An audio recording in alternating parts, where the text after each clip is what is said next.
so glad that you're here today to walk us through this piece of Wings for Justice and your experience as a marriage family therapist as well as a Wings for Justice board member. Because in a domestic violence situation, typically everyone in the family is organized at a really acute level to what that abuser wants and needs at every moment. So how does a child heal that's been in that situation, that's been abused by a parent? The continued acknowledgement, usually they're going to need support from the outside because their world has been reinforced and validated every day by the system of the family, saying that we're supposed to care about what this one person thinks above all else, no matter what, even if it's unsafe, even if we have to lie for them, even if we have to protect them. They have to learn a new set of rules. And that takes time and it takes support from loving people, trusting people, and a lot of times therapists or advocates of some sort. So becoming, in a sense, their real self. Yeah, becoming the real self. When you've been modeled a system that's all based on power and control dynamics, all their rules are based on that as being right and it being wrong to have a self. The family needs to agree and be in agreement with whatever that means. Even if that breaks laws or basic principles, religious principles, somehow they will twist that in a way where they have to stay in alignment, where they're honoring that person who's in the most power and abusing with their power. And if they don't stay in alignment? Then they pay for it. Yeah, and payment can be? It can be sexual, physical, emotional, spiritual, religious abuse. As a therapist, tell me more about what the abuse specifically does to a child. It's like they have learned to do life with handcuffs on. And they're expected to do everything that everyone else does, but they've got these handcuffs on, but nobody can see them. They can't even see them. So they get out of the environment, which is fantastic. They still have those invisible handcuffs on. And they're trying to play the game of life, and they struggle to succeed in a lot of ways. They've learned how to be helpless because to be dependent and to be in agreement was the only way to stay safe. So taking those handcuffs off is a process of them learning how to do that, all the while having to battle inside that fundamentally it feels wrong to do what's right. So it's real internal battle that with a therapist and other loving, supportive people, helping them learn how to feel their own feelings, think some of their own thoughts, so that they can learn how to trust people that are actually trustworthy, Right. versus just trusting someone because they have authority or power. Right. Do you believe that a child who's lived in domestic violence and abuse can heal? Okay. Absolutely. And break. The people who really recover, children and adults alike, are the people who learn how to go back and help again. Not just heal themselves, Right. but then use all of that pain to Yes. help somebody else who's Yes. been in pain. Comes full circle. Cynthia, we're talking specifically about now the family court system and when there's been child abuse in a case. Now the court system is empowering and emboldening the abuser to do what they're doing. So how does a child figure out what's right in the world?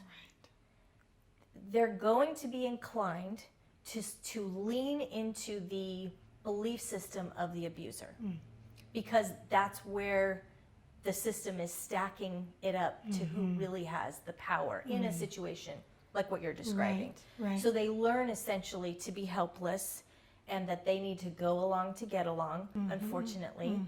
The other side of it is that they learn how to perform and become a shell of a person.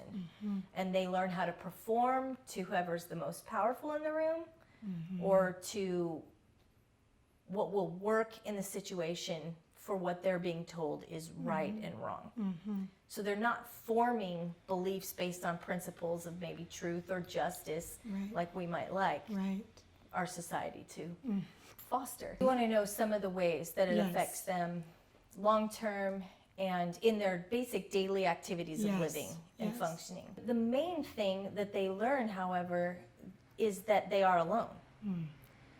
The protective parent can't help me. The abusive parent is going to behave in ways that go against the laws and the rules of the land. The court system, who's supposed to keep the laws and the rules of the land, hold them accountable, they're not doing that. So they learn, I am really alone. And nobody really can help me. They learn to compartmentalize who they are for the situation they're in. And as a therapist, I will capitalize on that. The most important thing when you're working with anyone who's been traumatized is that you learn how to validate their experience and empathize with their experience. That's the number one goal for Wings for Justice in their advocacy policy, but they do it at a very practical level. Do you see parents and children getting further abused in the family court system? Yeah. Yes, unfortunately. So Wings for Justice comes in and provides that advocacy piece. That's so needed in order to provide the validation. I have been a prosecutor with Riverside County, Santa Barbara County, and Ventura County. I specialized in domestic violence and sexual assault, child abuse. I also was with the U.S. Attorney's Office in the criminal division in Los Angeles County, their child pornography division. I have been a practicing family law attorney. I handled cases involving divorce, custody, restraining orders. All told, I've handled about 2,000 cases with 34 criminal jury cases, trials, and I have handled civil litigation surrounding these issues. And also, on a personal note, I've been impacted by domestic violence. This is a really complicated issue to discuss as a whole, interpersonal violence in general, but specifically domestic violence and child abuse. It's really tough to discuss any of these issues and get people to not turn away from it, not want to hide their head in the sand, because they're ugly issues that one human being could choose of their own free will to do something so horrendous to another individual. It is really tough to communicate with jurors, judges, just in general. You get into trying to convince somebody that believe that this happened. That's what is difficult from that concept. When it comes to civil cases, it's actually easier to prosecute a criminal case than it is to try a civil case, because at the very least in a criminal case, it goes through a type of vetting system to make sure that the strongest evidence is there. But in a civil case, when you're talking about custody and restraining orders, the threshold of evidence that is allowed in is much lower, meaning more evidence can come in. So what happens is there is a war of character witnesses that pour in, and the respondent in these cases, the abuser, can have a parade of character witnesses attacking the victim and supporting them, and the ability to lie on both sides is much more available because the standard of evidence is lower. What tends to happen in these cases are that victims get exhausted. They are inherently vulnerable. You know, especially when you're talking about a child abuse case, you're looking at the most vulnerable of these. The most vulnerable of our human beings are these children, and they're being asked to testify against family members, testify against parents. It's an impossible situation. And then when they're put on the stand, they are not treated like victims.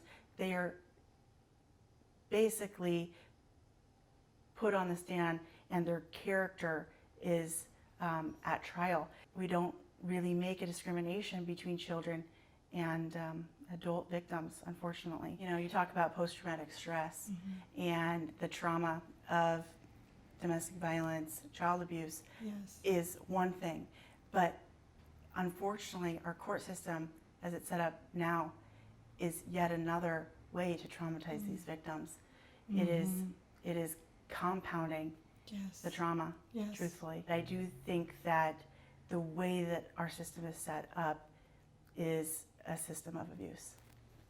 It's horrible. How prevalent is child abuse and domestic violence, specifically in custody cases in the family court system? How prevalent is this? This is a really tough question to answer because the statistics do not inform us of what's really going on. They are just a picture of what's going on because the numbers we have for the courts involving family law and custody cases and domestic violence, it only takes into account those cases where there is an active criminal prosecution for domestic violence. So we don't have great numbers. The National Coalition of Domestic Violence states that every minute 19 women and men are impacted by domestic violence, which means that every year 10 million men and women are affected by domestic violence. Another number that is tough to hear is that 1 in 10 children are affected by domestic violence, and 90% of those children that are affected actually witness domestic violence perpetrated against their parent. The Center for Disease Control states that 1 in 4 women are impacted by domestic violence in their life, and 1 in 7 men are affected by domestic violence in their life. Based on those numbers, it's safe to say that 25% of our custody cases in the family law system are domestic violence. And in the cases that I handled, it was 80%. 80% of the cases that I handled were involving domestic violence. Alicia, as we talk specifically about the family court system, do you think that children and domestic violence survivors are being protected in the family court system? Based on my experience, the system is set up to fail the victim. That's tragic. It's not a safe space to speak your truth. It's set up to vilify you for speaking your truth. In especially the family law system and in the criminal justice system, it's designed more to protect the defendant than it is to protect the victim. Why is this happening? Why are these judges in the family court system not protecting children and domestic violence victims? Why are they perpetuating the abuse? I think right now it is a system without the correct checks and balances.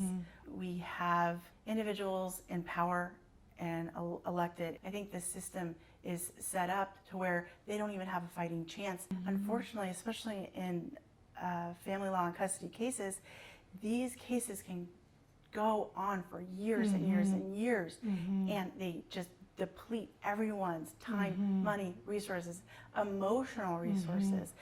It, like we talked about before, is another trauma that you can end up going through for decades Yes. before it's over. Yes. So unfortunately, the staff isn't knowledgeable, educated on domestic violence and child abuse and the subversiveness of it. It's because there's not education, there's not knowledge. We need more of that in our court system. The attorneys need to know when a victim walks in the door. How do they handle those cases different than they would a typical family law case where we're really talking about money and splitting money and houses and cars 50-50 down the middle? That's a totally different case than a case involving domestic violence and child abuse. You cannot treat them the same. You can't mediate a case like that. And without proper education and knowledge, they don't have a fighting chance to treat these cases and give them the due diligence that really need to be given to these type of cases. We're setting ourselves up to fail, and who are we failing? We're failing the people who don't have the power to fight back, and that's the problem. It's our job to make that happen. To protect children's voices so that they can be heard. Survivors. We've talked about these before, but the way the system is set up to perpetuate the abuse, and the judges and with people and court officials within the system not truly understanding domestic violence, truly understanding child abuse, when they don't get it and they don't understand it, and this perpetuates abuse in the system. How do we change it so that children and attorney and their parents can be protected in the system? We need to make sure that these issues are brought up and discussed and are no longer living in silence and shame and guilt. It just needs to be part of the conversation that we have. And so that needs to happen to affect real and lasting change. But in addition, we need to have specific domestic violence courts in every county. They're really just arguing whether or not so-and-so is going to pick up Johnny from school at 2:45 or 2:50. Right. Those are different issues that need to be handled in a different courtroom because there needs to be less cases, more attention on the cases that are there, and there needs to be fully educated staff from clerical staff running the gamut to the judges. I truly believe that that is the final piece of the puzzle is education, training and development of all individuals who are impacting these cases in our court system, to have training and development for attorneys and judges. And I know that right now we do have a certain amount of hours that are mandated for judges to take. Right. It's not enough. No. And I don't think the caliber as a whole is where it needs to be for the training and education for our judicial officers. Nor do I think that it should be optional. It should be mandated. You might look at it and it is so easy to say, I don't get it. It doesn't make sense to me. But that's the problem with these type of cases, these domestic violence, these child abuse cases. It doesn't make any sense. No. It is so underneath, it's insidious, it's underneath the surface. You've got to look beyond the bruises. We cannot just sit here and say, well, show me that broken eye, that broken arm, show me that scar. So the reason why Wings for Justice is so pivotal is because they provide that legal advocacy that survivors need and the attorneys need in preparation for these cases. So we have to provide that support system so that the attorney can do his or her job. And the only way to do that is to free things up by this legal advocacy, which is what Wings for Justice does. And it does it so well. And I think that it's no mistake that every attorney that works with Wings for Justice says, you need to be everywhere. There isn't this mechanism today without Wings for Justice. Support, it needs to be able to fund more individuals, more advocacy. It needs to get out there and train and educate and do all the things necessary. But the reality is you can't do any of that without financial support. I think it's really a call to action for individuals who see this as an issue. There really is no other time. It has to happen now because there really is. It's one of the biggest public health crises that we are facing today as a country, as a nation. And with the support of Wings for Justice, we can work on ending that. So Brian, I'm really grateful for you coming all the way here from Alaska to meet with us today to interview and talk about your case. Well, in the beginning, we had issues with the mother being abusive to me, my daughter, her other daughter, other people in the family. And a lot of phone calls were made to the police, and that kind of spiraled out of control. And she eventually moved out of the house. I told her if I had to keep calling the police again, then I would be moving out of state with my daughter. And she willingly agreed, wrote up a statement, signed her over to me, and eventually took my daughter out of state. We were in court for quite a while, maybe a year and a half, and then the judge ordered my daughter up to Ketchikan for a visit. Of course, I get the paperwork that says that she's not coming back. So I have no recourse. So I quit my job making 6 figures, and I move up to Alaska to be able to be with To my handle daughter. this. And my daughter, the switch is on Sunday, and usually about Friday she'll start throwing up and having all these episodes. Enough where I took her into the ER. Okay. You know, so she's getting dehydrated, throwing up, and having these issues. And then I started seeing marks on her, punches to her face, Okay. cane marks to her legs, Okay. all recorded. She was being physically abused by her Physically mom. abused and putting in timeout for 24 hours, not losing weight, not eating, things of that. Whenever she would come back, if she was malnourished, and she had physical bruises on her body, Which I have still on my phone. you documented them, and the doctors documented. Yes, they Did that evidence get presented in court? The judge says there's no way this could be possible, and that was where it was silenced. Did the police and the doctors testify in these cases? Yep. Both of them Yes, did. they did. And the judge said what to both of those? It can't be possible, and I must be the psychological abuser. That's what he kept saying. Even though the physical evidence is there Right. and witnesses are there. Brian, I am so sorry for what you've experienced in the system, and I'm so sorry for what you've experienced with your daughter. No one should ever have to go through this, and no child should ever suffer this way. What was the next step they took with your daughter in moving her? So they decide that she is now a child in need of aid. So then they take her out of both parties' care and they put her into foster care. Safe parent, Into foster care. yeah, for over a year. Because, she's a child in need of aid. Because they don't want to admit they made any kind of mistake. She was in a year and a half of foster care, and then now she's she's back moved with the back into how much custody with her mom? 100%. 100% custody. To the mom. Well, To she's her. in OCS custody right now, but she's Okay. on an extended visit with the mother for the past 5-6 months.